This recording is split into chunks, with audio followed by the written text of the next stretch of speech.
Gbadebobo ti dé o.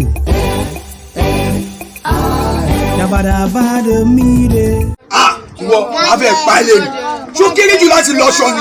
Aṣọ oníyebíye mo gbé fún ẹ kó lọ bá mi lọ. Ojú oníná, ojú aṣọ níná. Mr. Gbadebobo kí ló dé gan? Tẹ́tí pọ́ ìṣọ̀wọ̀n ẹ̀ látàárọ̀ kí ló ṣe gan? Bàbí mi tó bá mọ ọkọ tọmọ yìí ṣe wàá bá káànú. Wọ́n kọ́ máa lu jù báyìí lọ.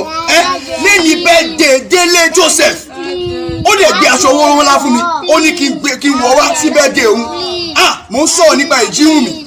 Rúpáyẹmí ẹni táwọn obìnrin pàdé lọ́nà tó ń bú sẹ́gun gbá bẹ́lẹ̀ yóò jẹ́ ọkọ ẹni láti jálè ẹni ni olówó orí ọkọ Ọmọlọ́lá Joseph bàbá Gideon bàbá Favour bàbá Shedrack ni mo ń sọ̀rọ̀ nípa ẹ̀ aṣọ òní máa wọ̀ lọ báyìí. Ṣebí ẹni sùtánà púpọ̀ ẹwọ̀ kan lọ́nù ẹ̀ náà wà. àdí mi báwo ló ṣe báyìí pàtí àwọn èèyàn ńlá omele tó fẹ́ wá ṣeré mẹ́ láì ṣe ìsọjí láì ṣe ẹlẹ́mi fẹ́ sọ̀kalẹ̀ àbọ̀ ń ṣàjọ̀dún ó wá ní ìwọṣọ sùtánà lọ. ẹ dúró ṣé ti rí tọ́tà yín lẹ bàjẹ́ kó ń ṣe kémi mo ti gbà pé mo nílò lọ sí bẹ́ẹ̀dẹ̀ yẹn but máa kí ọlọ́jọ́ ìbí ṣó ti yé yín but lẹ́yìn àní jẹun fọ́sẹ̀ kan torí níbẹ̀ yẹn àá jẹ jíjẹ àá mu mímu màá mu bíbọ̀ màá tún gba kékeré lọlé ṣùgbọ́n ẹ ti bàjẹ́ ń sìn kí mo fẹ́ ṣe ìyá yín ló máa jẹ yá wo Délé Joseph èní lọ́jọ́ ìbí ẹ̀ wọn ní bá tiẹ̀ jẹ́ wo ò ní rìn ní o èmi ti gba tèmi báyìí oṣó ti yẹ ṣùgbọ́n lẹ́nu ọjọ́ ìbí ẹ̀ ò ní fọwọ́ ẹ̀ gbọ́mọ sí lókè lókè ló máa ẹ tún lè ṣàmì ni lókè lókè ló máa lọ ayé ò ní white wo ò ní fọwọ́ ẹ̀ gbọ́mọ sí ó sì ń dùn mí tí máa ní kí n ṣàdúrà jù máa ṣépè ṣùgbọ́n màá make sure wípé mo send account number mi happy birthday.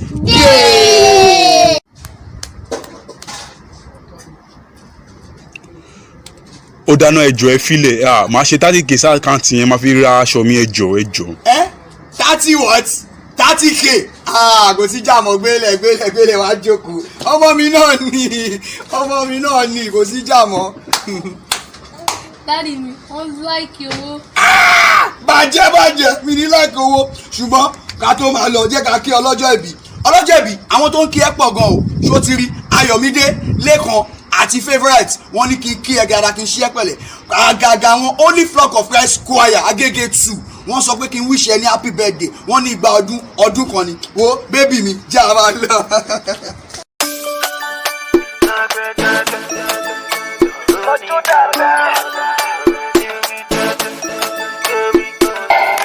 ọlọ́jọ́ ìbí ìjọ rẹ̀ dá o ọ̀pẹ fọ́lùwà kò mọ́lẹ̀ o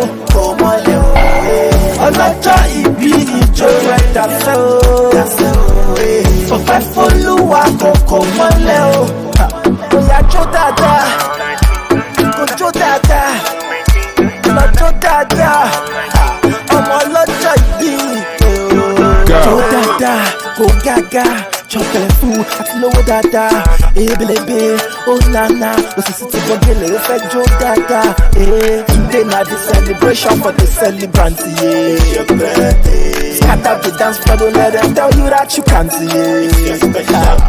God has given you another year so you can shout mo ma lówó mo ma kọ́lé ma bímọ lè mọ ọlọ́jọ́ ìbí ìjọ rẹ̀ dá o ọ̀pẹ fọ́lùwà kò mọ́lẹ̀ o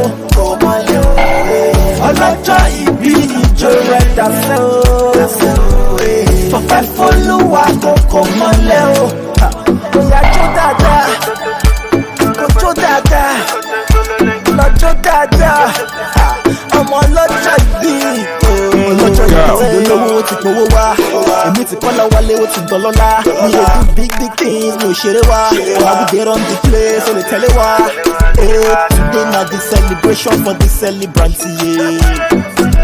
scatter the dance floor and do anything you want God has given you another year let us shout happy birthday ọlọ́jọ́ ìbí ìjọ rẹ̀ dá o ọ̀pẹ fọ́lùwà kò mọ́lẹ̀ o.